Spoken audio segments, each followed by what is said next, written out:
Amém? Abramos as nossas Bíblias no livro de Deuteronômio, capítulo número 32. Então, antes de lermos o versículo proposto, queria aqui me apresentar. Sou o irmão Salvador da Igreja da Caala. Desde uma grande alegria estar aqui com os irmãos e louvo ao Senhor pela iniciativa que a igreja teve, que os irmãos que estão aqui em frente da igreja tiveram, de escolher um tema tão necessário e tão oportuno para a Igreja de Cristo. Na verdade, um dos temas, um dos assuntos que tem sido atacado nesses últimos tempos tem sido a doutrina das Escrituras, ou então a bibliologia. E um assunto como esse é extremamente interessante de ser estudado, de ser refletido. Então, irmãos, sem mais demora, vamos abrir as nossas Bíblias, o versículo número 46, a menos até o verso de número 47. Esse é um texto muito oportuno, que servirá de base para aquilo que será a nossa reflexão no dia de hoje. Ele diz assim: disse-lhes, aplicai o vosso coração a todas as palavras que hoje testifico entre vós, para que as recomendei aos vossos filhos, para que tenham cuidado de cumprir todas as palavras desta lei, porque esta palavra não vos é vã, antes é a vossa vida. E por esta mesma palavra prolongarei os dias na terra, a qual passando o Jordão ides a possuir. Então, amados irmãos, eu estaria a trabalhar hoje o assunto voltado à suficiência das Sagradas Escrituras na perspectiva no período do Antigo Testamento, do Novo Testamento e nessa nossa era. Como é que então nós vamos lidar com esse conceito? O irmão Dia fez referência sobre o assunto do cânon bíblico, e já não há mais outras revelações, e de que o cânon bíblico está fechado, isso é verdade. Nós temos 39 livros no Antigo Testamento e temos 27 livros no Novo Testamento, ou seja, a Bíblia Católica, no século XVI, no Concílio de Trento, para sustentar certas doutrinas sectárias ou heréticas, eles acrescentaram mais alguns livros, Macabeus, outros livros que não faziam parte, por exemplo, do cânon judaico, que é o mesmo que o nosso até o momento. Então foi um ensino muito oportuno. Eu penso que para aqueles irmãos que tiveram ontem, conseguiram pegar e fazer um certo resumo. E nós recomendamos muito, meus irmãos, que esses assuntos sejam refletidos, memorizados e revisados em nossas casas, porque o mundo está muito complicado. Cresce constantemente o movimento de panafricanistas. Eles estão nas universidades, estão nas escolas, estão com espaço nas redes sociais. E um dos principais ataques deles também é contra a Bíblia, por exemplo. E se nós não tivermos um conhecimento bíblico sério e profundo sobre a palavra do Senhor, cedo ou tarde, seremos seduzidos por essas ideologias antibíblicas. Então, irmãos, para introduzirmos o nosso ensino, eu quero aqui começar com um elemento importantíssimo para sintonizar os irmãos. O primeiro ponto que eu quero aqui estabelecer, ele faz parte essencialmente da epistemologia, ou seja, a teoria do conhecimento, ou como o homem conhece. Nós vamos procurar dar uma resposta, ainda que de maneira assim muito introdutória, porque nós estamos a falar da revelação especial. E nós temos duas revelações na Escritura, a revelação geral e a revelação especial. Mas eu queria aqui trabalhar de modo assim muito breve sobre como o homem conhece, como é que, portanto, Deus criou o homem para conhecer as coisas. Irmãos, para nós falar do homem, nós precisamos ter um conhecimento muito básico, um conhecimento biológico sobre quem é o homem, né? Nós sabemos a luz da Sagrada Escritura que o homem foi criado conforme a imagem e semelhança do homem. Do ponto de vista biológico, amados irmãos, o homem, o ser humano, essa criatura de Deus, é uma das criaturas mais frágeis, mais débil, mais imperfeita. Aqui, imperfeição, não imperfeição na nossa linguagem moderna, mas uso imperfeição na linguagem mais escolástica, né? Imperfeição como incompleto, imperfeito, fraco, dependente de outrem para a subsistência. Se vocês forem anotar, por exemplo, aqueles irmãos que em casa já criaram, por exemplo, cães, né, gato, galinha. Se você pegar um cachorrinho quando nasce agora, ele já começa a dar. O gatinho quando nasce já começa a dar. Ele é um pouco mais completo nessa área em relação aos seres humanos. Então, nós quando nascemos, amados irmãos, nascemos muito frágil, muito imperfeito. O bebê é tão incompleto que se ele não for cuidado pelo pai ou pela mãe, não vai subsistir. Então, Deus criou o ser humano, ou seja, nós seres humanos, depois da queda, nos tornamos seres completamente dependentes, portanto, de outros seres. O homem depende da mãe para subsistir por meio do leite materno.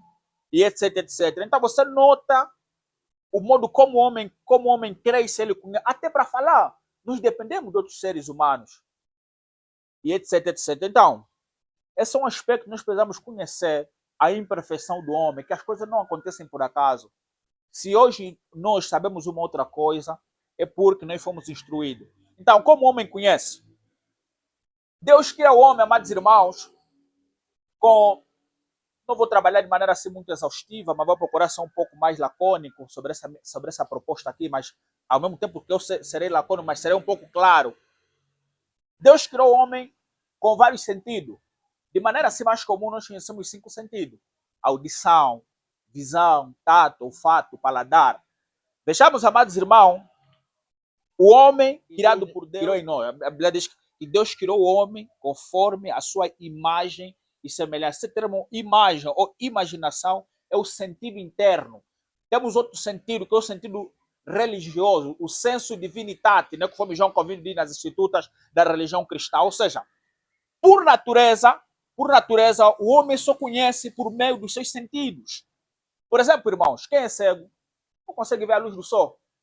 O brilho portanto, o brilho e a beleza das estrelas. Ou seja, um cego não consegue contemplar a beleza do bebê, por exemplo, a beleza de uma varoa. Não é possível, porque esse sentido está danificado. Vamos pegar outro sentido, que é a audição. Uma pessoa surda não consegue captar a beleza, o encanto de uma grande sinfonia clássica, por exemplo. Vamos pegar aqui as grandes sinfonias de Johann Sebastian Bach, são cantores. Bach é o gênio da música clássica, por exemplo. Ele foi um luterano, alguém que compôs aquelas músicas clássicas sobre a paixão de Cristo, um grande. Tem Mozart, que é um pouco mais conhecido pelo pessoal que escuta um pouco música clássica. Ou seja, nessa nossa geração não se escuta a música de verdade, né? Tanto que esse pessoal não é conhecido. Mas uma pessoa, por exemplo, surda, não consegue ouvir um bom louvor. Você pode cantar, usar toda a estrutura, toda a harmonia, toda a melodia necessária, mas o sentido da audição está danificado, porque Deus nos criou, amados irmãos, para captar os elementos externos por meio dos sentidos. Então, para que o homem conheça, repito, para que o homem conheça é necessário que os elementos externos ou internos tenham relação com os seus sentidos. Então, estou a trabalhar primeiramente a questão do sentido, por exemplo, externo, né? O olfato, né? A questão de sentir o cheiro. Nós tínhamos um irmão lá na Cala, por exemplo, isso há uns 3 ou 4 anos atrás, havia sofrido um acidente muitíssimo grave, e aquilo afetou de maneira muito cruel o cérebro do irmão. E a parte da cabeça, vamos dizer dessa forma, e o irmão ficou quase que 1 ano ou 2 anos sem sentir cheiro. Por quê? Porque o sentido do sentir cheiro, o olfato foi danificado. Você pode meter muito perfume, a comida pode estar cheirando bem, para ele é tudo a mesma coisa. Cheirando bem como não sentia nada, porque esse sentido estava danificado.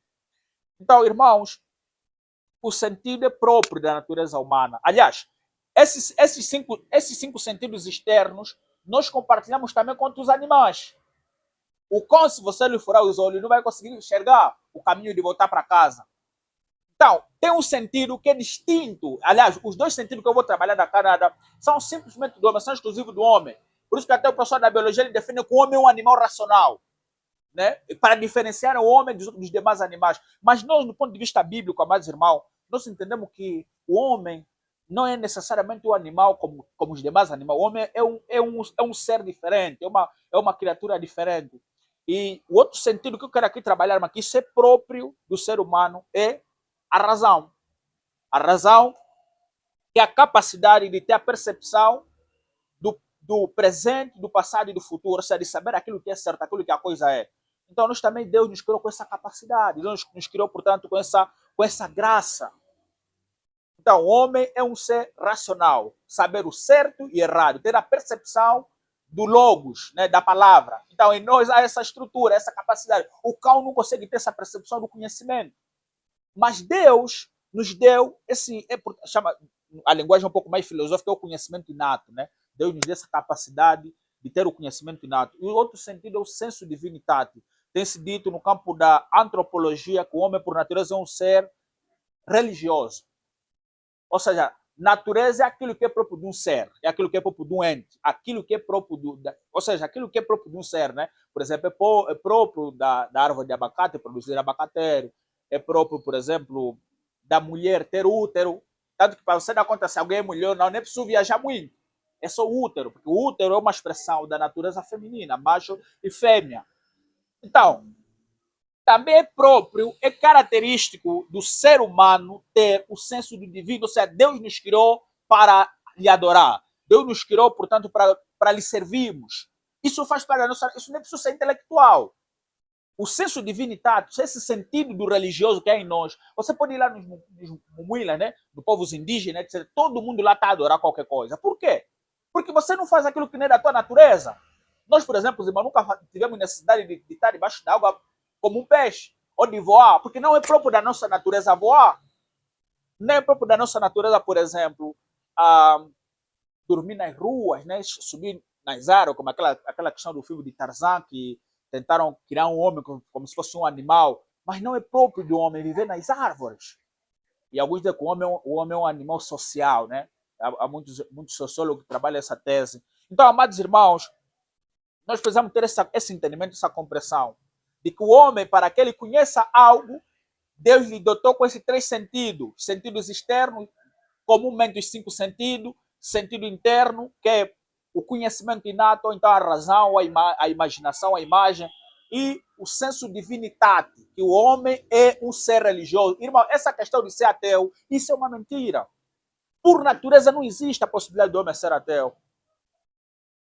Ser ateu é se esforçar, é ir contra a tua natureza. É tipo um homem querer ser mulher, isso é se esforçar. Isso é algo contrário à natureza. Porque a natureza de um homem é mesmo de um homem. Mas como nós estamos num mundo cheio de loucura, cheio de coisas esquisitas, então nós temos visto o que temos visto. Então, é nessa perspectiva, mais irmão, que nós conseguimos contemplar que Deus criou o homem com essas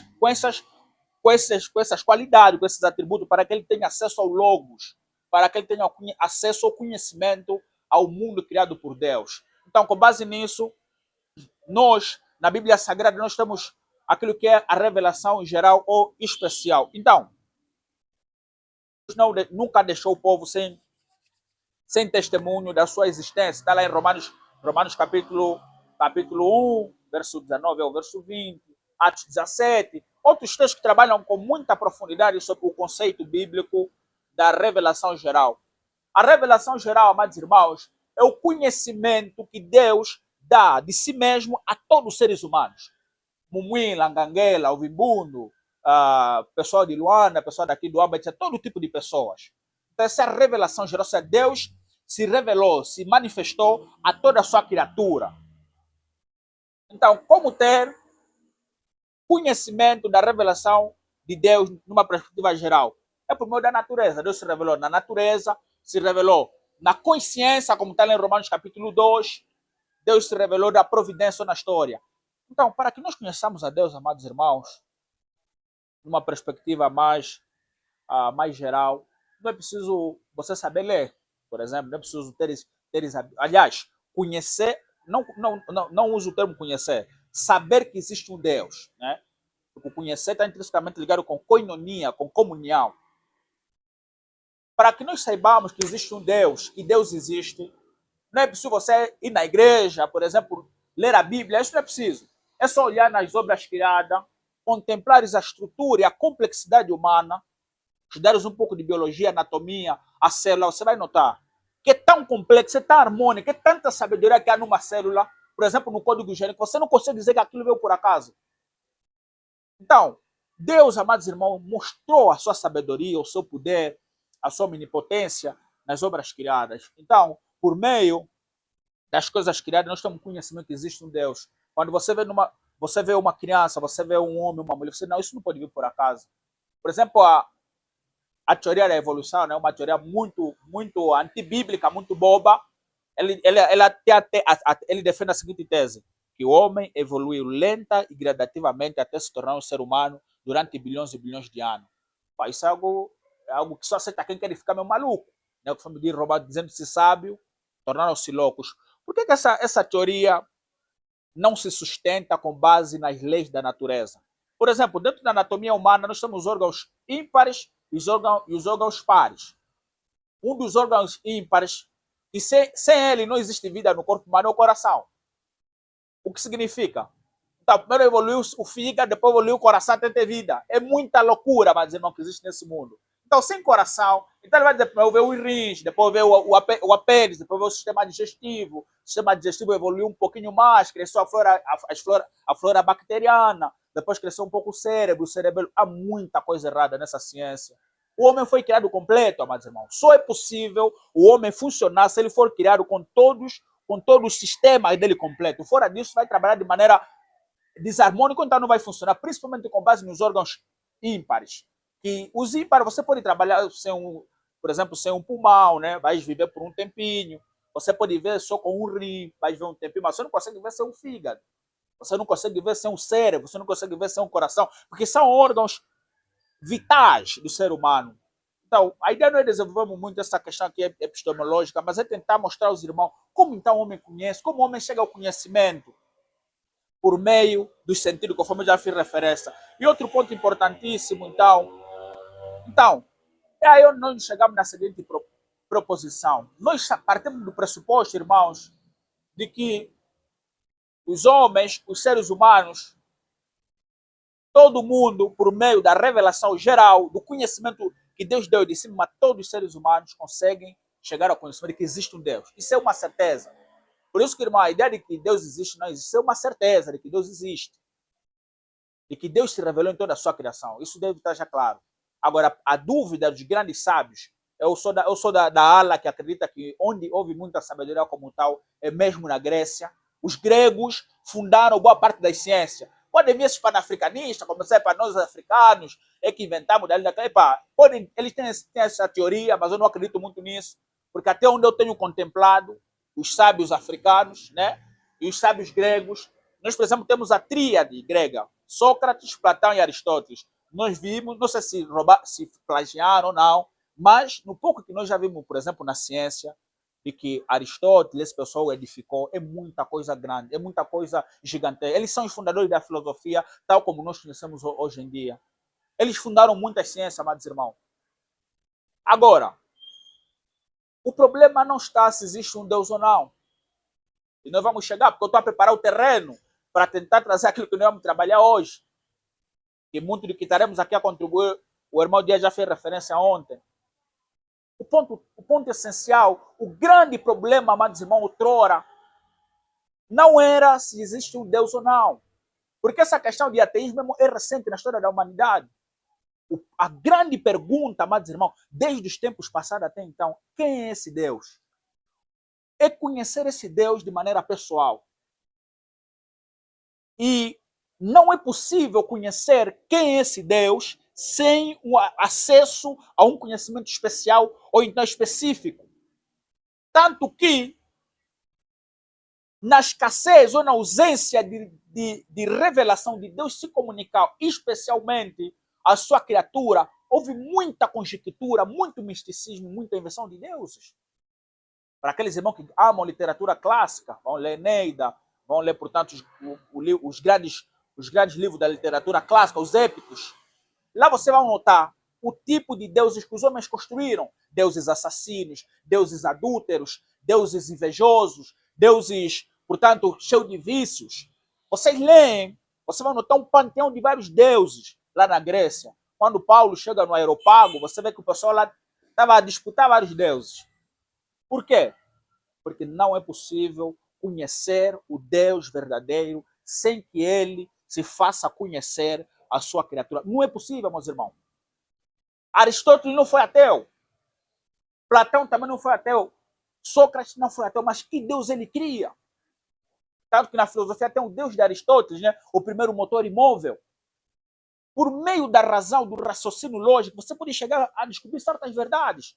Porque o homem foi criado segundo a imagem e semelhança de Deus. Mas conhecer Deus tal como ele é, conhecer a natureza de Deus, a vontade de Deus, não é possível sem que esse Deus se revele, irmãos. Porque os nossos sentidos são limitados. Ou seja, o homem está limitado pelo tempo, pelo espaço e portanto, pela matéria. Nós somos seres extremamente limitados.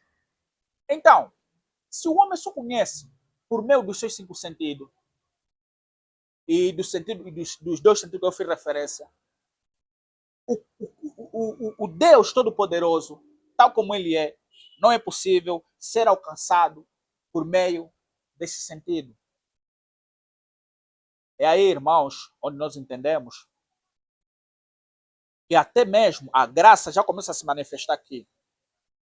Porque se Deus não se acomodasse à sua criatura para mostrar o caminho da salvação, ninguém jamais conheceria quem ele é. Nós estaremos sempre a tatear. Vamos subir, depois vamos perder o fôlego.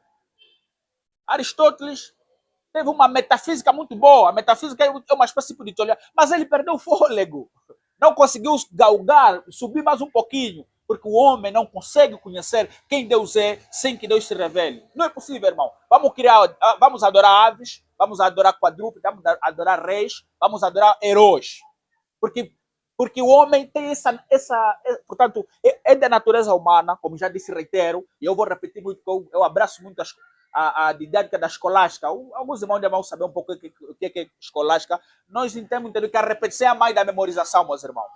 E isso dizem os grandes franceses. Então, amados irmãos, nessa perspectiva aqui, nós precisamos ter esse conhecimento para a nossa edificação pessoal. Precisamos ter esse conhecimento também para quê? Para defendermos a fé. Mostrar que verdadeiramente esse livro não é um livro qualquer. Porque no passado muitos se perguntavam, quem é Deus? Qual é a vontade desse Deus para nós? O que é que nós devemos fazer para que nós sejamos salvos?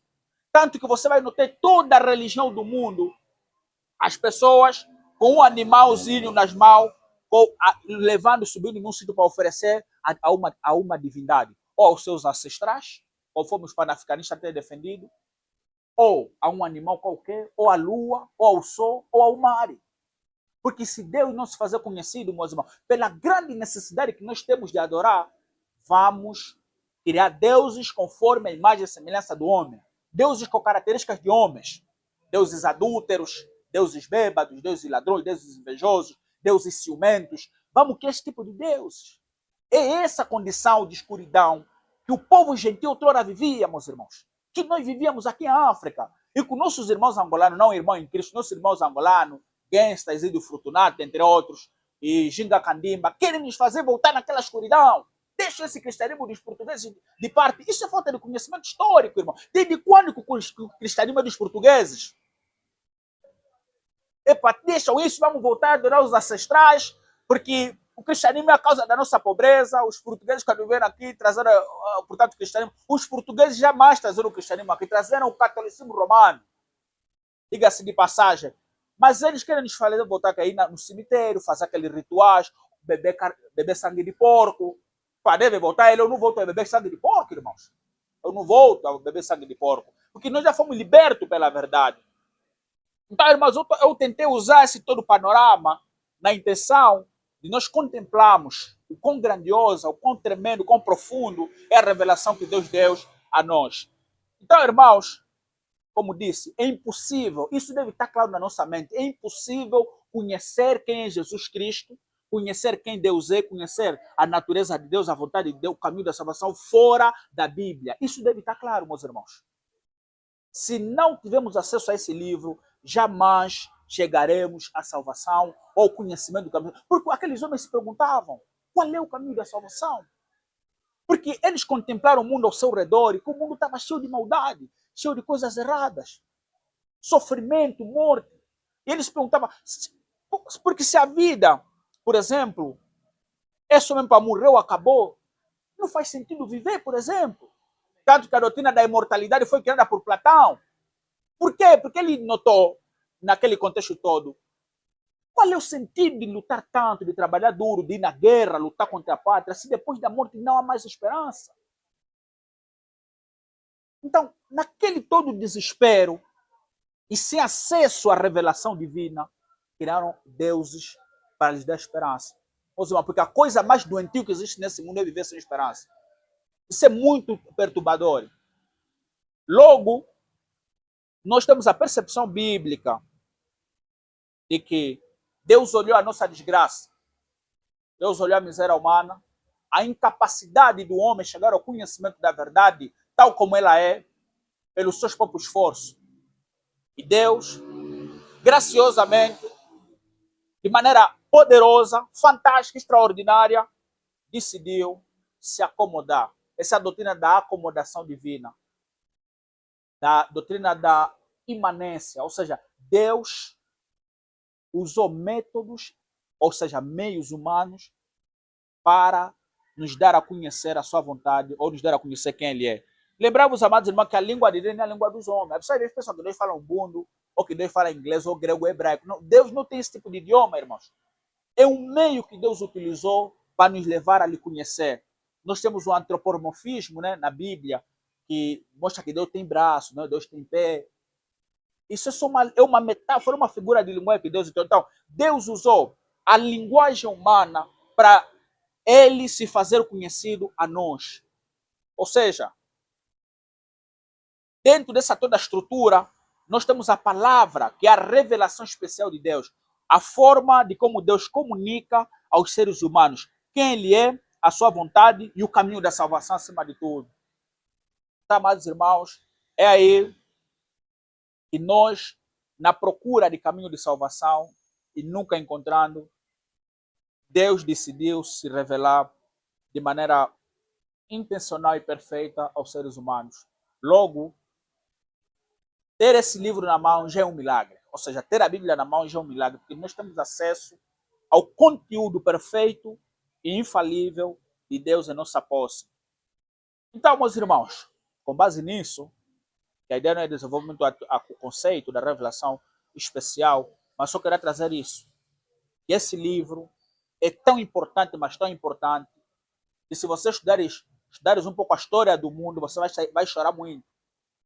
E você vai ter muita vergonha de como é que você vai ficar muito tempo sem ler Bíblia em casa. 1 dia, 2 dias, sem conhecer a fundo esse livro. Porque há muita gente sincera que morreu no erro. Muita gente que lutou ao máximo para conhecer a verdade, mas não conseguiram porque não tinham Bíblia. Homens de muita dedicação, mas não tiveram a graça que nós temos hoje de ter esse livro em nossas mãos. Então, irmãos, esse é o primeiro ponto que queremos aqui trabalhar, e que a Bíblia é um livro especial, um livro extremamente precioso. Precisamos amar esse livro, estudar esse livro com todo o nosso coração. Outro ponto que eu quero estabelecer, o que é as Escrituras? Já se falou ontem. As Escrituras é a revelação escrita de Deus, é a Bíblia Sagrada, é a revelação escrita. A palavra revelação significa trazer à luz, né? Algo descortinado. Significa essencialmente tirar a cortina para que você veja aquilo que está do outro lado. Por exemplo, irmão, nós estamos aqui, aí dentro de casa tem certas coisas, mas não conseguimos mentir porque esse muro cria uma barreira. O nosso sentido, a nossa visão não capta o que está lá atrás. Logo, isso aqui está vendado. Então, quando desvendarem ou descortinar ou quebrar esse muro, nós vamos ter acesso a tudo que está dentro. Então, a ideia de revelar é isso, é trazer à luz aquilo que estava oculto. Então, amados irmãos, o conhecimento de Deus que nos estava oculto outrora, Deus graciosamente nos revelou em sua palavra. Então, é a Sagrada Escritura. É a palavra inspirada pelo Espírito Santo, dada por meio de homens escolhidos por Deus. Então, amados irmãos, é isso que eu queria trabalhar numa primeira instância. Agora, vamos aqui trabalhar um pouco o conceito de suficiência. Com base no que eu disse, esse conceito estará um pouco mais claro. O que significa, então, suficiência? Depois vamos trabalhar a suficiência da Escritura no Antigo Testamento, no Novo, na era apostólica e na atualidade. Amados irmãos, a palavra suficiente significa aquilo que cumpre plenamente com seu propósito. Ou seja, é algo que não precisa de complemento externo. Não é algo que não é deficiente ou que não é incompleto. Então, suficiente significa aquilo que cumpre plenamente com seu objetivo, com a sua finalidade, com o seu fim último. Logo, quando estamos a falar que a suficiência da Escritura, estamos a falar que a Bíblia é plenamente suficiente em cumprir com seu objetivo, em cumprir com a sua finalidade, em cumprir, portanto, com aquilo que é o seu fim último, que é levar os homens ao conhecimento de Deus e à salvação das almas. Repetimos, vamos reiterando. Suficiente é aquilo que não precisa de complemento, algo que não é deficiente, algo que, portanto, não é incompleto. Então, isso deve estar claro para nós. Ou seja, a Bíblia é totalmente capaz de cumprir com o propósito para o qual Deus a concedeu. Então, amados irmãos, quando estamos a nos referir da suficiência, ainda sua suficiência, é mesmo isso, algo que cumpre plenamente com o seu propósito. Então, de maneira assim muito simples, o que significa a doutrina da suficiência das Escrituras? Uma resposta muito básica. Significa, portanto, que a Bíblia tem toda a revelação necessária para a salvação e vida moral da igreja. Então, amados irmãos, eu queria aqui ler o que os nossos irmãos do passado, qual é o conceito que eles davam.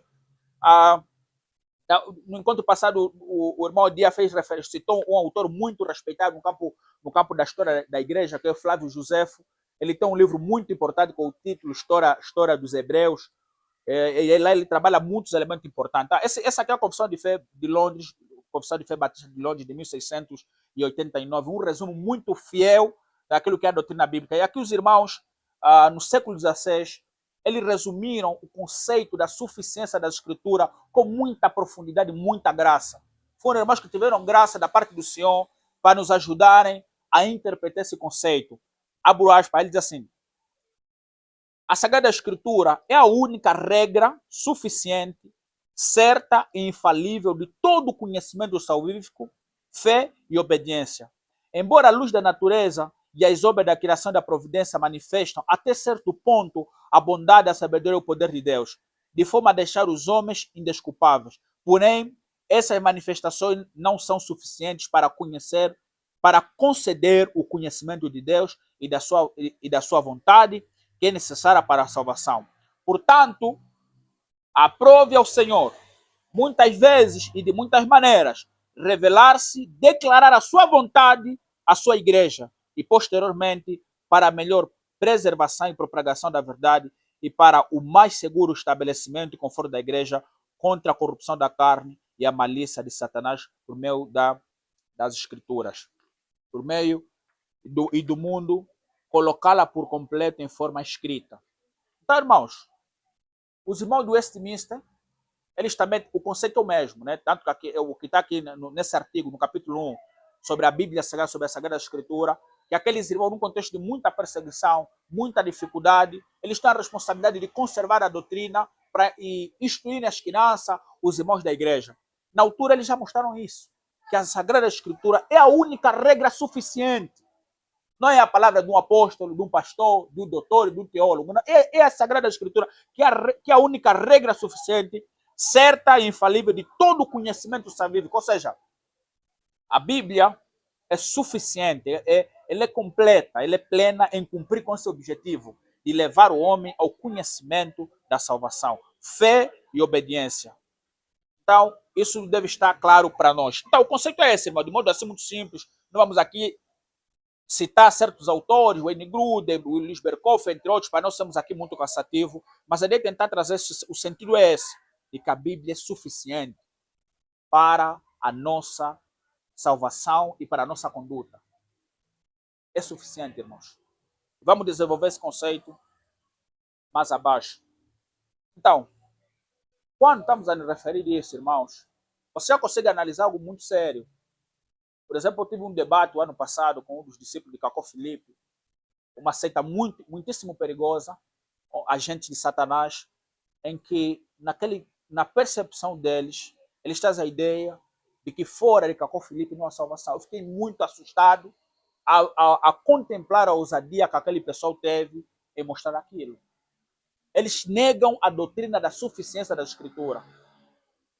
É muita coragem. E eles têm uma ousadia, uma vontade de debater, de defender o erro, que até nós cristãos muitas das vezes não temos.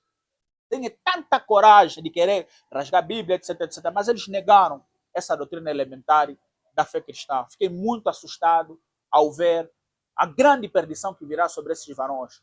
E é muito triste o que está acontecendo com eles. Mas nós temos entendido que a Bíblia tem toda a revelação necessária para a salvação e vida moral ou conduta da igreja. Então, com base nesses conceitos, irmão, nós já conseguimos aqui estabelecer que a palavra suficiente é aquilo que cumpre plenamente com o seu propósito, de maneira completa, de maneira cabal, com o seu propósito, que é qual?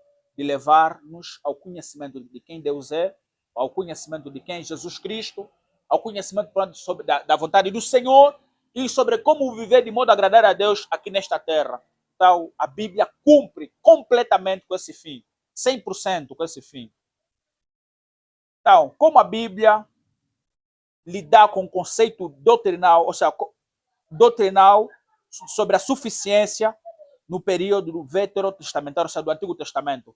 A suficiência da Sagrada Escritura no período da Antiga Aliança, antes do Senhor Jesus Cristo, Deus já tratava a sua revelação escrita como autoridade final e suficiente para o seu povo. Naquela época da história redentiva, ou seja, da revelação progressiva, isso não significava que a revelação estava plena ou completa. E os irmãos sabem um pouco o conceito da revelação progressiva, como hoje, por exemplo. Mas que o que Deus havia revelado era suficiente para os irmãos naquele contexto. Nós lemos aqui o livro de Deuteronômio, amados irmãos, que é o nosso texto primeiro, que teremos aqui a refletir, em que Moisés ele conclui os 5 livros. A palavra lei significa instrução, né? A instrução que ele recebeu da parte de Deus para orientar, para instruir, doutrinar, conduzir o povo do Senhor na vontade de Deus de modo muito claro. Irmãos, Deus manda para que Moisés congregasse o povo de Israel e naquele todo contexto, Moisés traz aqui um dos discursos mais importantes do seu ministério. Ou seja, Moisés estava prestes a morrer. Assim como, por exemplo, nós temos o discurso de despedida do apóstolo Paulo, lá em Atos capítulo 20. Aqui também estamos diante das últimas palavras de Moisés. Moisés estava para subir ao monte, onde ele será sepultado. E dentro daquele contexto, Deus manda para que ele reunisse todo o povo de Israel, os anciãos, os juízes, todos os líderes, toda a família, para que tivesse congregado num único sítio, a fim dele transmitir as palavras que ele recebeu da parte do Senhor. Dentro daquele contexto todo em que Moisés recebe essas palavras, que ele tinha que transmitir em forma de cântico, na intenção daquelas palavras estarem eternizadas no coração do povo de Deus. Então Moisés traz aqui, portanto, essa recomendação aos irmãos israelitas. Diz assim: E veio Moisés e falou todas as palavras deste cântico aos ouvidos do povo, ele e Oséia, filho de Num. E acabando Moisés de falar todas estas palavras a todo Israel, ou seja, Moisés recebeu a palavra da parte do Senhor e Deus lhe orientou para que transmitisse ao povo. Ele se dirige aos seus irmãos. Ele estava prestes a morrer.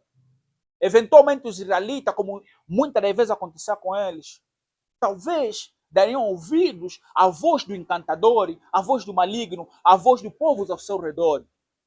Talvez eles já não terão mais tanto prazer na lei de Deus como tinham no começo. Mas Moisés chama a atenção aos irmãos, dizendo a eles, disse-lhes, aplicai o vosso coração a todas as palavras que hoje testifico entre vós. Irmãos, normalmente, as últimas palavras de uma pessoa são as mais importantes. Quando alguém, por exemplo, está para morrer, presta muito atenção naquilo que ele tiver para te falar. Só que normalmente as mortes atualmente são súbitas. Mas as últimas palavras são as palavras mais importantes que o homem normalmente utiliza. Ele tende a ser sintético, a ser muito honesto, muito preciso e etc, etc. Normalmente tem acontecido muito isso para aquelas pessoas que têm visto pessoas antes de morrer, até aquilo que ele guardava, que nunca falou ninguém, ele vai falar. Alguns até antes de morrer pedem já para chamar seu pastor, eu vou morrer já, não quero esconder que quando ainda estava vivo traía a irmã. Né? Para nas igrejas locais isso não existe muito, mas há movimento, irmão, que todo mundo cantar quase para morrer, chama o padre, porque eu não quero morrer com esse medo, porque ele já sabe, vou bazar mesmo, se eu morrer no pecado, nem sequer haverá esperança para mim. Então Moisés, ele chama os seus irmãos na intenção de mostrar a suficiência desse livro. E ele usa, mas irmão, uma terminologia muito séria e muito pessoal para ele. Ele diz assim, esta palavra não vos é vã, mas antes é a vossa vida. Isso tem muito peso, irmãos. Essa é a palavra. Já naquela altura, Moisés trouxe essa observação. Ele diz assim, para que tenham cuidado de cumprir todas as palavras desta lei.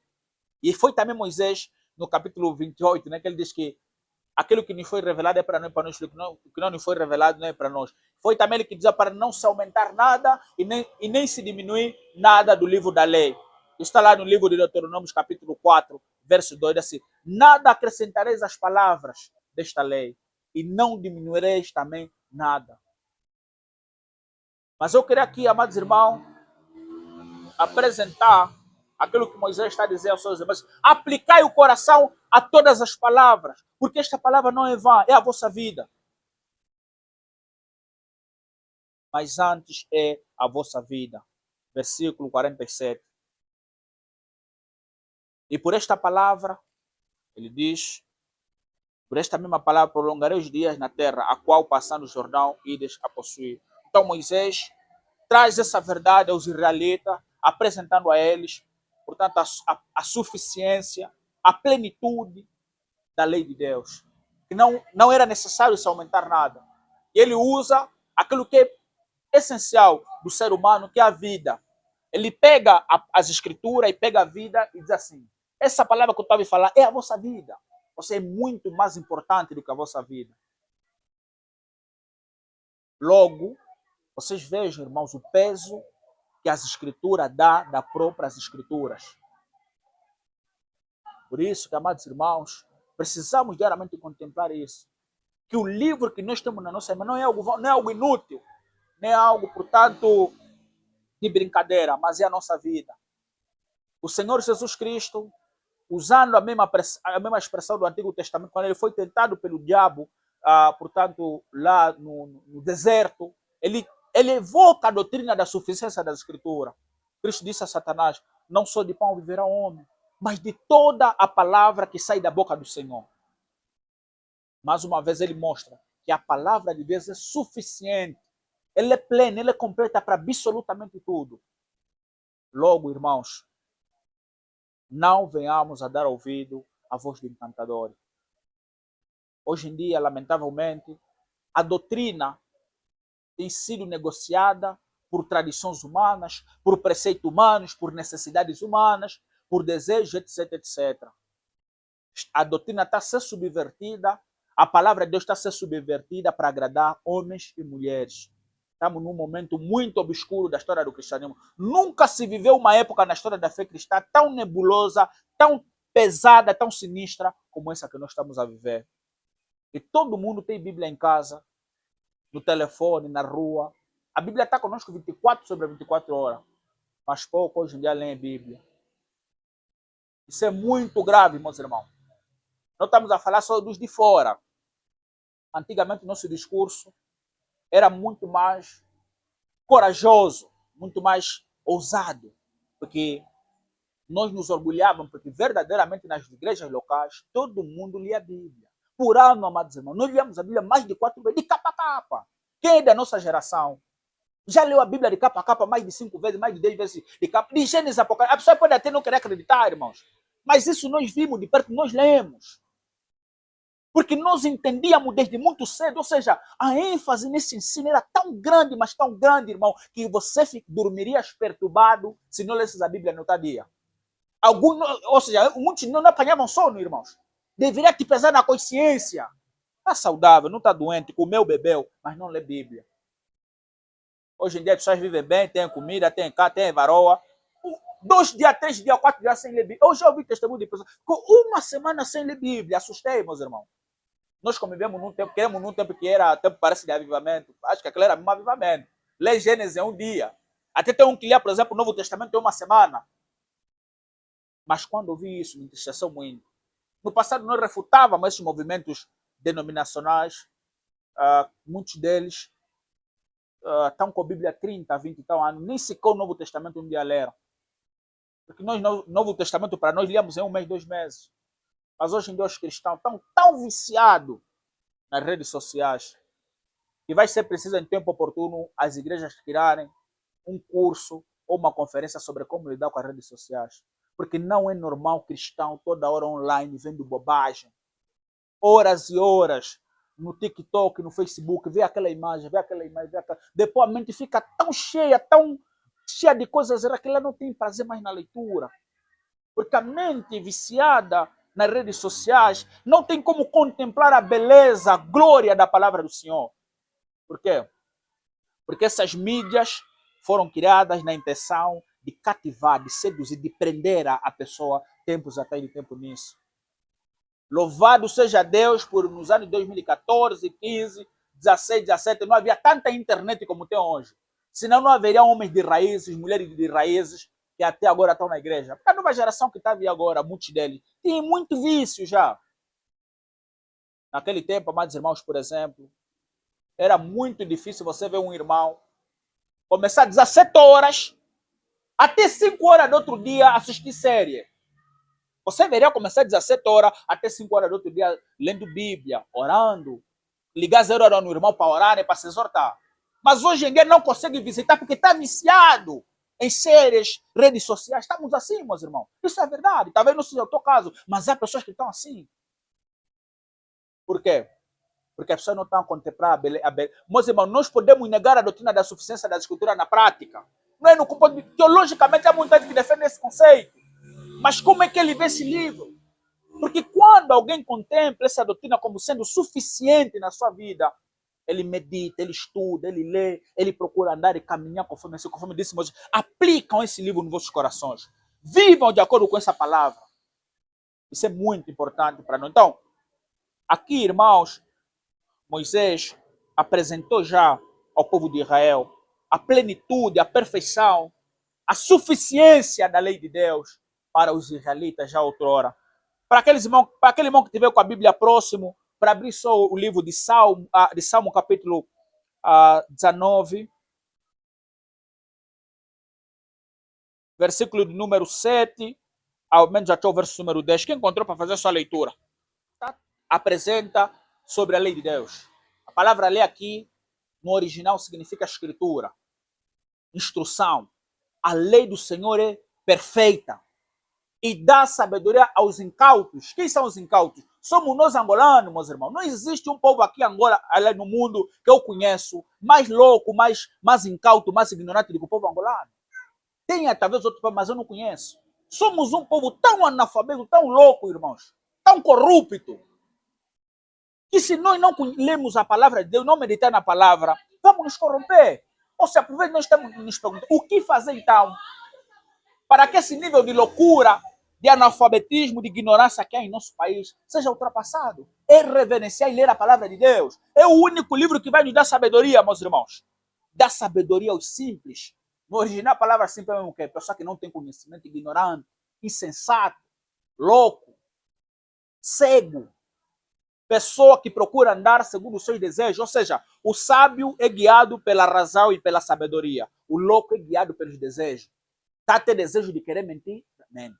Está a ter desejo de querer conseguir algo, corrompe. Está a ter desejo de fornicar? Fornica. Está a ter desejo de fazer... Porque o louco se deixa levar pelas paixões, por exemplo. Os irmãos sabem o caso de Aminon. Aminon deixou-se levar pela loucura e fez o que ele fez. Mas esse livro que nós temos em nossas mãos, ele é puro, ele ilumina os olhos, ele é perfeita. A palavra perfeição significa é algo íntegro, algo completo, sem defeito nenhum. Talvez que o salmista aqui já mostrou que a lei de Deus é perfeita, ela é íntegra, ela é completa, ela é sem defeito. Portanto, não precisa ser de acréscimo. Ela já possui, portanto, a capacidade de moldar a mente humana, o coração humano, a sabedoria, a paz no coração, a alegria, a pureza e, portanto, a um andar correto à luz da Escritura. Vê que ele diz que a lei de Deus é perfeita e refrigera a alma. A palavra refrigerar, irmão, significa trazer consolo, trazer paz a uma alma atormentada e perturbada e depressiva ou inquieta, né? Então, as escrituras sagradas, é tão poderosa, é tão potente, que mediante a leitura e a absorção desse conteúdo, ela traz paz na alma. Nós somos testemunho disso, meus irmãos. Somos totalmente testemunho dessa verdade. Por quê?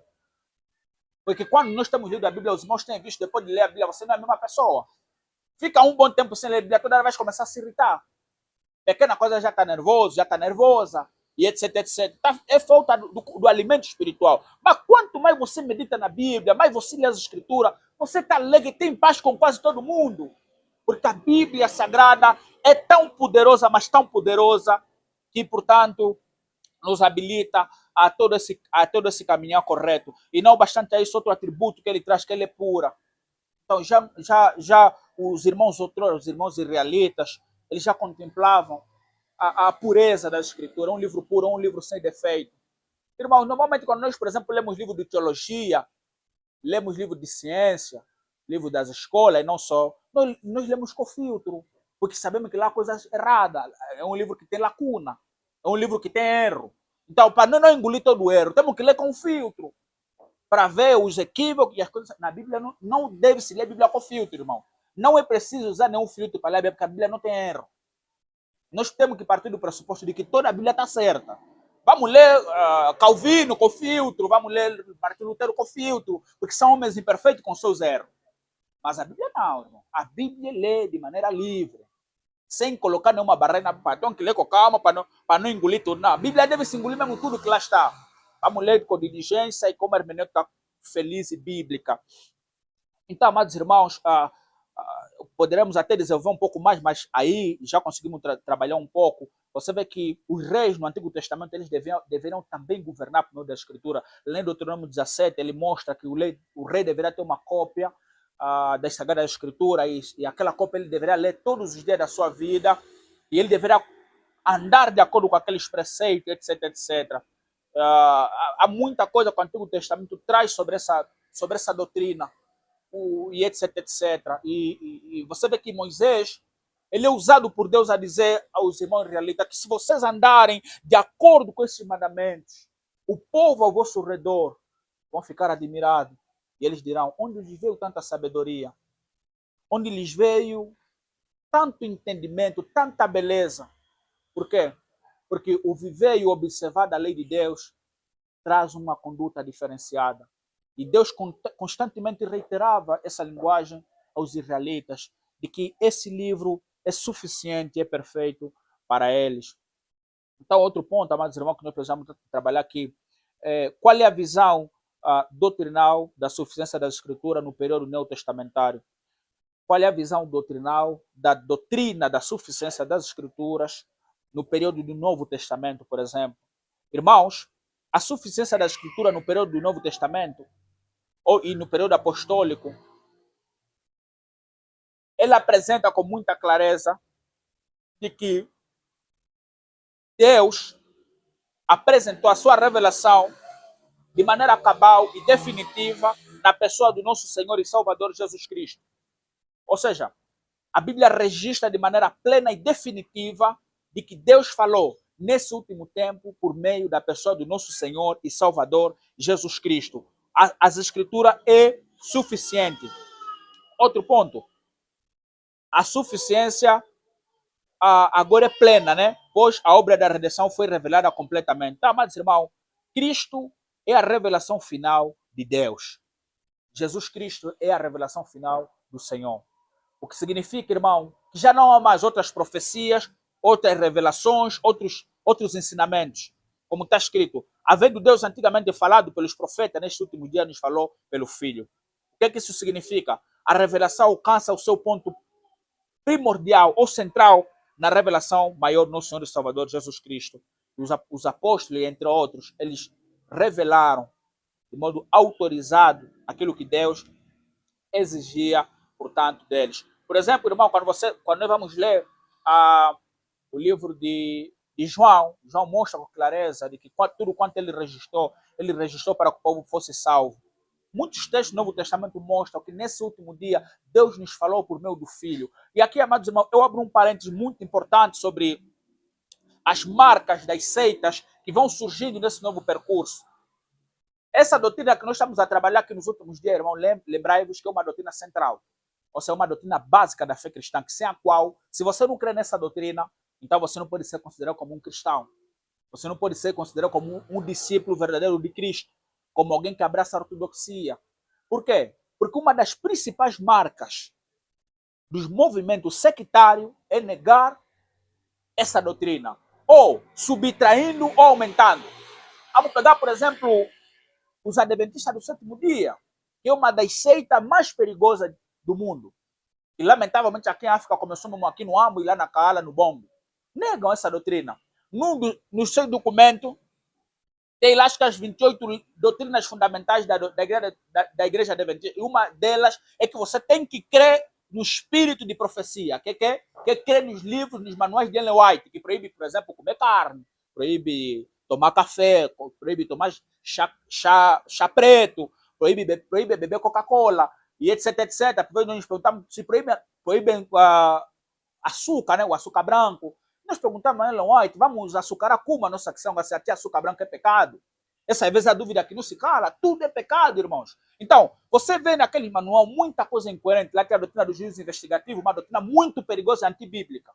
Eles negam a doutrina da suficiência da escritura. Todo movimento sectário vai ter problema com esse ensino. Ou vai aumentar ou vai diminuir. Outro exemplo clássico, os testemunhas de Jeová também negam esse ensino.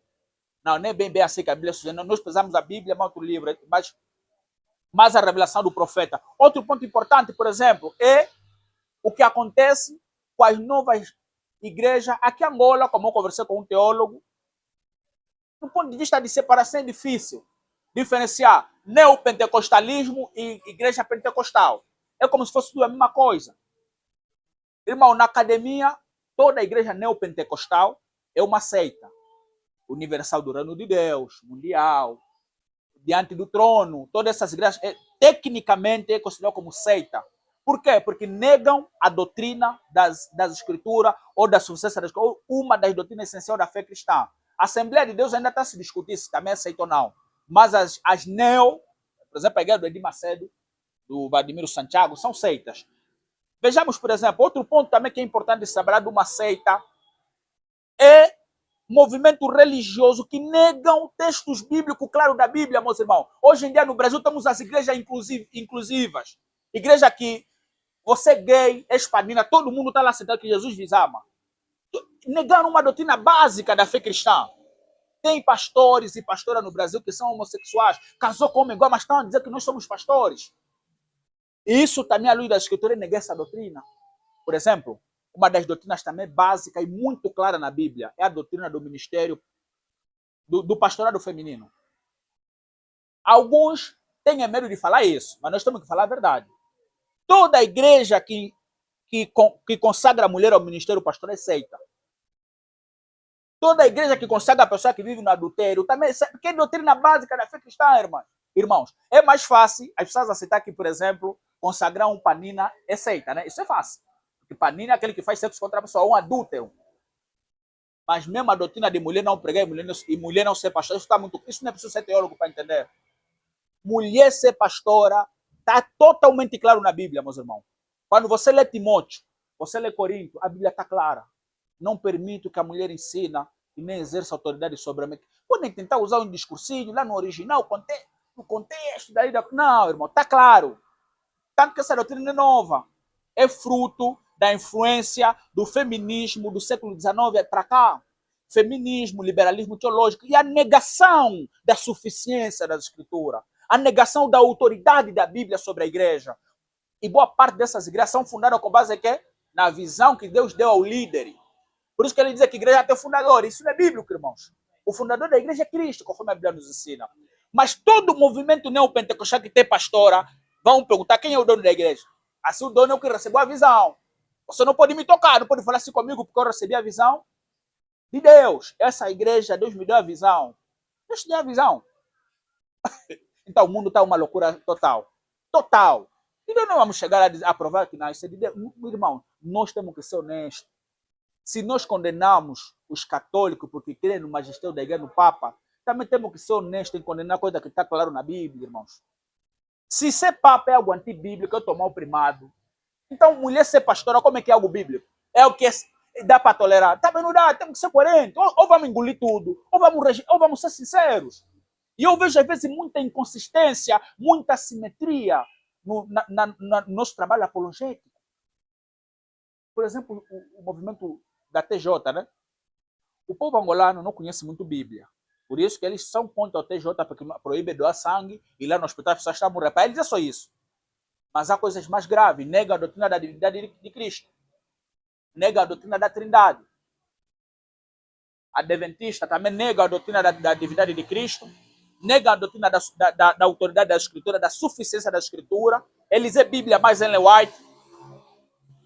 Boa parte das denominações, mesmo aqui do nosso IECA, Adventista, mas qual vamos colocar? Não conheço bem as pentecostais, mas também acho que posso lhes colocar aqui. Essa fica sobre minha conta. As pentecostais que nós conhecemos. Tem a Bíblia, mas o Estatuto da Igreja. Tanto que há pessoas que eles excomungaram na IECA não porque estavam querendo ser anti-Bíblia, porque foram contra o Estatuto da Igreja. Meus irmãos, o Estatuto da Igreja não tem mais autoridade que a Bíblia. E quando uma igreja chega no nível de colocar o Estatuto acima da Escritura, deve estar claro para nós que aí já, o Espírito Santo já não está nesse movimento. Mas, lamentavelmente, o nosso país está assim. Boa parte das igrejas honram mais, reverenciam mais, que tem mais peso e autoridade, não em as escrituras. Mesmo que você, com paciência, com humildade e com respeito, tenta convencer os líderes lá e dizer, pá, ainda que o estatuto meteram assim, mas essa parte aqui não é bíblica. Isso é perigo. Isso de você fazer assim, vai contestar. Vamos fazer, não. Arruma as coisas, vamos chutar mesmo. É só para nós notar o meio na qual nós estamos inseridos. Por exemplo, a ideia do episcopado. Aliás, do governo episcopal. Quando vamos na teologia bíblica, irmão, nós temos que ser sinceros. A igreja da Inglaterra, né, que mataram nossos irmãos puritanos, colocaram John Bunyan na prisão durante 12 anos, perseguiram muitos pastores puritanos, mataram mais de 200 e tal pastores, porque eles eram os inconformados, eles eram os bíblicos daquela altura, eles eram a minoria, mas eles disseram, não vamos nos sujeitar aos ensinos da igreja da Inglaterra, porque é antibíblico, porque eles colocaram com a cabeça da Inglaterra o rei da Inglaterra. John Baxter, John Bunyan, entre outros, não aceitaram se sujeitar nisso, foram muito perseguidos, meus irmãos. Hoje em dia, tá, a Inglaterra tem um bispo também lá, tem o homem no topo, e nós toleramos o bispo da igreja da Inglaterra, mas, aliás, toleramos esse, mas condenamos, por exemplo, o Papa. Nós temos que condenar tudo. A Bíblia diz lá em João 3, né? Aquele que toma o primado, né? São pessoas que tomaram o primado. Isso é grave na Bíblia, meus irmãos. Só que nós estamos num contexto muito complicado. E falar a verdade está a ser muito difícil, mas nós temos que anunciar a simplicidade das Escrituras. Então, por último, irmãos, nós vamos trabalhar um pouco a questão da suficiência das Escrituras, né, nesse nosso tempo. Falar um pouco da suficiência da Escritura na era de Cristo, do Novo Testamento e na era de Cristo está claro, né? Para não irmos além daquilo que está escrito. E o apóstolo Paulo lá em Gálatas diz que ainda que eu mesmo, ou um anjo do céu, vos anunciou outro evangelho, para além do que está escrito, considera anátema. Então temos muitos textos na Bíblia Sagrada que mostram que a Bíblia é suficiente. E um dos textos que o irmão Dias já abriu ontem, 2 Timóteos, capítulo número 2, versículo 15 a 16, está extremamente claro. Toda a Escritura é divinamente inspirada. Para quê?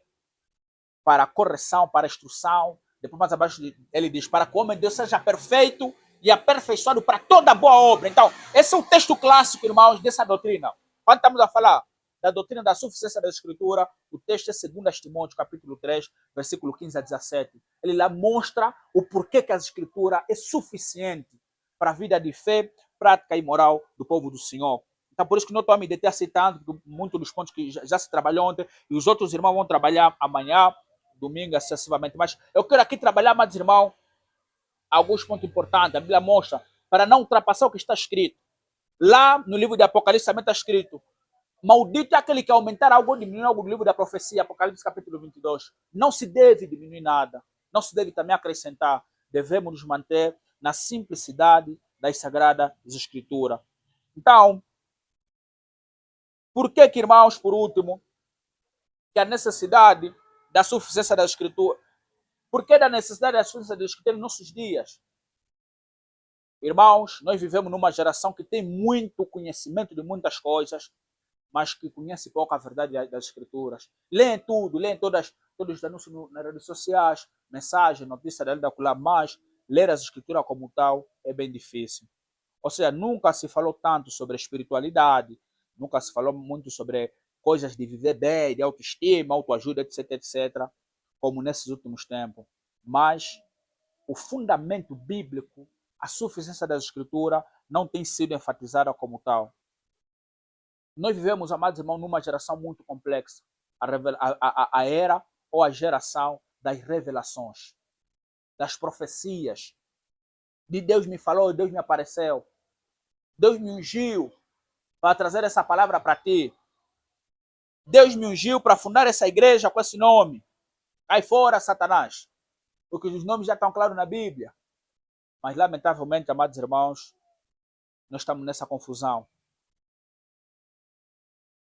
E você vê que, por exemplo, muita gente na rede social fala, o Espírito me mostrou que amanhã você vai se casar. E o irmão espera 1 ano, 2 anos, nada, depois vira até, porque naquela igreja me enganaram muito. Então, irmão, é muita confusão nessa nossa geração. Então, o problema nessa nossa geração é negar, e um dos perigos é esse. Nós precisamos nos manter na suficiência da Escritura para não crermos nessas mentiras, amados irmãos, para não abraçarmos essas revelações anti-bíblia ou extra, porque toda a Bíblia já é suficiente para nos guiar sobre assuntos de família, sobre trabalho, sobre casamento, sobre relacionamento, sobre gestão financeira, sobre saúde mental ou saúde espiritual. A Bíblia é suficiente para tudo isso, irmãos. Ela é totalmente suficiente para todas essas coisas. E nós precisamos levar em consideração. Por que a Bíblia, amados irmãos, ela é tão oportuna? Ou seja, por que essa doutrina da suficiência da Escritura é tão importante para nós nesse nosso tempo? Porque a cultura quer substituir a palavra de Deus. Ou seja, em nossa sociedade, lamentavelmente, quase tudo está pervertido. A doutrina sobre o que é certo e o que é errado está sendo relativizada por conta da influência do iluminismo e do racionalismo que surgiu na Revolução Francesa, e hoje em dia existe o relativismo, até o relativismo moral, né? De que a verdade não é absoluta. O que é certo para ti não é certo para mim. Até isso na igreja, tem algumas senhoras e alguns senhores que estão a ganhar serviço do mundo. O que se para ti isso é certo, para mim não é certo. Se para ti isso é pecado, para mim não é pecado. O pecado não é relativo, mas o que é imoral em todo sítio. Por exemplo, houve um senhor que até havia escrito um artigo debatendo aquele debate de um jovem que publicou algumas cucas na internet, disse que já bebeu 4, depois só faltou beber mais alguma. Muita gente elogiou aquilo como se fosse algo moral, muito ético e muito espiritual. Mas aquele é mais exemplo. Nós não estamos aqui a falar se beber, se consumir álcool é pecado ou não. Mas aquele tipo de atitude, no contexto em que nós estamos inseridos, não deveria gerar todo aquele debate que trouxe. Mas nós estamos num contexto de relativismo moral, de individualismo. Se me faz bem, você não pode me incomodar. Por isso que hoje em dia, mas até liderar é extremamente difícil. Ou seja, um contexto que relativiza a doutrina do casamento, relativiza a doutrina do pecado, relativiza a verdade e relativiza a moral e a ética. Nós estamos num contexto, amados irmãos, que a relação sexual pré-conjugal, na nossa linguagem mais comum, a fornicação é algo normalizado. A nossa atualidade normaliza isso.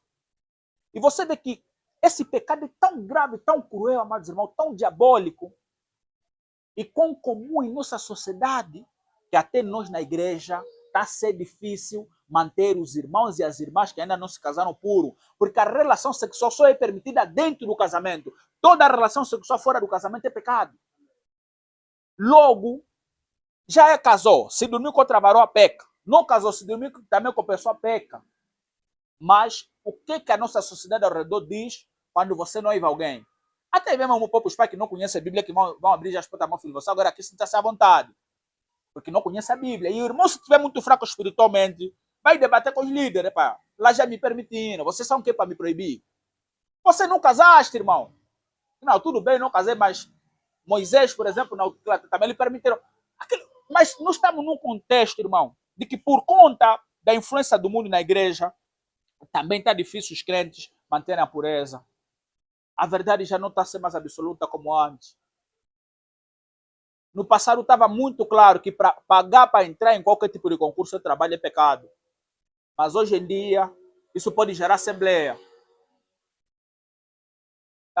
Isso é muito grave. Por isso que é importante, irmão, que venhamos a realçar a suficiência das Escrituras sobre as nossas decisões do dia a dia. De que toda decisão que nós formos a tomar deve ser bíblica e cristocêntrica.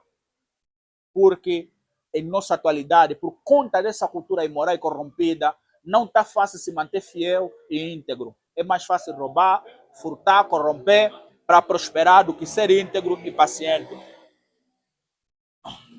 Então, amados irmãos, outro ponto sobre essa doutrina em nosso contexto é porque o homem natural, normalmente, ele tem mais preferência, né? Preferência por certos conselhos psicológicos do que ao arrependimento. Ou seja, no contexto que nós estamos tratando, esse é um dos assuntos que nós precisamos também estudar sobre aconselhamento bíblico, por exemplo. Hoje em dia, os problemas espirituais são tratados como problemas psicológicos. Por exemplo, trauma, autoestima, rancor, né? Emoções, ódio. Então você nota que aquilo que a Bíblia chama como pecado, hoje em dia a pessoa está chamando como um problema psicológico. Epa, irmãos, tudo bem, eu lhe perdoei mesmo, mas não vou conseguir mais lhe saudar nem lhe visitar, porque eu tenho um problema psicológico, esse irmão me criou trauma, então não vou conseguir mais estar com ele assim junto. Mas isso é pecado. A Bíblia chama isso de pecado. Mas hoje em dia vai chegar, eu sou mesmo assim. A minha mãe já era assim muito irritada. Mesmo se você está me vendo lá em casa se irritar muito com o marido, não ligam muito, porque na nossa família somos muito cabeça quente. Isso é lá no mundo, irmão. Na igreja tem que ter respeito, tem que ser submisso ao marido. Porque quando nós viemos a Cristo, agora somos nova criatura. Irmãos, bem-vindo à minha casa, mas só não vos atender bem, não me ligam. Porque nem mesmo na minha mãe, quando não atendia ao bem, quando ela estava rancorosa, ela nem sequer cozinhava para o pai. Lá na mãe, por isso que já fomos te buscar lá na mãe. Para te trazer agora em casa do irmão, pressupõe-se que agora você é irmã. E o que fala mais alto é Cristo. Mas nós estamos num contexto, irmãos, que os costumes familiares do mundo, lamentavelmente, falam alto em muitas pessoas. Irmãos, eu estou muito triste, eu não consigo perdoar, eu sou humana, me entendem só. Não vamos te entender na igreja. Querem te entender, tem que ser no mundo. Aqui na igreja não vamos te entender no pecado. Na igreja precisamos viver em santidade, em arrependimento contínuo. A Bíblia chama o arrependimento, não é levar no psicólogo. É mesmo pecado, é para tratar na igreja. Irmão, esse dia estou com muita tristeza, não estou a casar rápido. Então, o irmão também que não lê a Bíblia, fala, vamos dar no psicólogo para te aconselhar lá um pouco, ver se a tua tristeza não é normal. Nós precisamos sentar com a irmã. Irmã, tudo bem que ainda não estás a casar, estás com quase 30 anos, 30 e tal anos, mas você tenha paciência no Senhor. Que o casamento não é a coisa mais importante. Nós desejamos que ela casa, porque alguma que vai te responder, se tu vai me falar sempre porque casaste. Porque tem também pessoa que fala muito. Estás a lhe aconselhar mesmo bem, vai te me falar só sempre que você casou. Não é porque nós casamos, nós estamos aconselhando de acordo com a Escritura. A tristeza, irmão, eu estou a pensar em desistir da fé, porque está difícil nessa área. Mas, irmão, nós somos uma vergonha tão grande do cristianismo nessa nossa geração. Os irmãos do passado, por exemplo, os irmãos que já leram a história de Estevão em Atos, né? Por exemplo, Estevão morreu com 20 e poucos anos, foi apedrejado e Estevão não se casou. Temos a história de David Brainerd. David Brainerd também morreu muito cedo. Também não conseguiu se casar. Os irmãos foram comidos por leões, foram cortejados, foram crucificados por causa do evangelho, por causa da cruz. Mas hoje em dia mesmo, bastar só o relacionamento se desfazer, já não quero mais culto. Então você está aí na igreja por causa de quê? A pessoa que você está vendo na igreja por causa de quê? É por causa de Cristo ou então por causa de outras coisas? Às vezes nós olhamos assim no lado, esse irmão, será que quando não conseguir isso, vai continuar mesmo aqui até o fim? Ou então vai num sítio onde a porta é um pouco mais larga para conseguir alcançar os seus sonhos? Irmãos, precisamos analisar bem se a Bíblia é mesmo suficiente para nós ou não. Porque há muita tentação nessa nossa geração. Não está fácil ser bíblico nesse tempo, meus irmãos. Não está fácil. Nortear a nossa vida com a palavra de Deus tem sido muito difícil. Então, esse é um ponto importante que nós precisamos levar em consideração. Então, acho que é isso aí, amados irmãos, que nós poderíamos aqui trazer aos irmãos de maneira assim muito breve, porque esse é um conceito muito profundo e muito exaustivo, mas eu queria ser muito breve, muito prático, para tentar sintonizar os amados irmãos sobre esses ensinos bíblicos, a fim de que todos nós possamos crescer dia após dia. Por último, amados irmãos, a doutrina da suficiência da Escritura, ela nos protege, ou ela protege a igreja do relativismo moral, ou então doutrinal. Ela protege a igreja das experiências místicas dos falsos profetas que nós temos visto. Deus me apareceu, Deus me revelou que eu agora vou ser o teu pai na fé, e etc. No mundo espiritual você está sobre... É cobertura espiritual, né? Acho que o termo é esse. Você está sobre a minha cobertura espiritual, que se fazer isso, aquilo, vai ser amaldiçoado. Então, mas quando você vai na Bíblia, isso não está escrito, então você não vai ter muito medo dessas questões. A suficiência da Escritura nos protege dos falsos ensinamentos, dos falsos profetas, etc, etc. A suficiência da Escritura também nos protege da pregação herética ou antibíblica. E a suficiência da Escritura, irmãos, nos protege de uma cultura imundana e antibíblica, uma cultura imoral, uma cultura que é inimiga da família bíblica, é inimiga da igreja, é inimiga das crianças, é inimiga do casamento. Então, nós, se abraçamos a Bíblia, se norteamos a nossa vida, guiar os nossos filhos com base na Escritura, liderar as nossas mulheres com base na Escritura, guiar as nossas famílias com base na Escritura, procuramos mulher para se casar com base nas Escrituras, não vamos ter muitos problemas, irmão. Se o nosso critério de procurar mulher for segundo o critério do mundo, vamos ter muitos problemas de divórcio daqui a um tempinho nas igrejas. Mas se nós ir nas Escrituras, entender que a Bíblia nos orienta sobre tudo, sobre a nossa vida de prática e conduta, ou seja, de que todo o nosso caminho deve ser conduzido e guiado com base na Escritura, nós vamos glorificar ao Senhor. O nome de Cristo será honrado. Por isso que, meu irmão e minha irmã, por último, é importante que todos nós possamos aprender a amar a Cristo de verdade. Possamos aprender, hoje mais do que nunca, fazer todas as coisas para Cristo Jesus. Como diz o apóstolo Paulo à igreja de Colossenses, que quando vier algo para fazer, quer seja para o prático ou para o que seja feito em nome de Jesus. Não faça as coisas simplesmente por fazer, mas que aprendamos a fazer as coisas com base na Escritura. Então, a Escritura, ela é plena, ela é suficiente para a nossa vida de fé e prática. Logo, não precisamos de novas revelações, não precisamos de novas doutrinas, não precisamos de novo evangelho, não precisamos de novas Bíblias, amados irmãos. Nós temos a Bíblia completa e plena e ela é suficiente e autoritativa para a vida da igreja. Acho que de maneira assim, resumida é isso que eu queria falar e que Deus nos ajude, amados irmãos, a restaurarmos o vigor de amarmos esse livro. Esse livro muda a vida das pessoas, transforma a vida das pessoas, edifica e certamente é a base pela qual todos nós vamos crescer na fé dia após dia. Que Deus nos ajude, em nome de Jesus, amém? Podemos orar.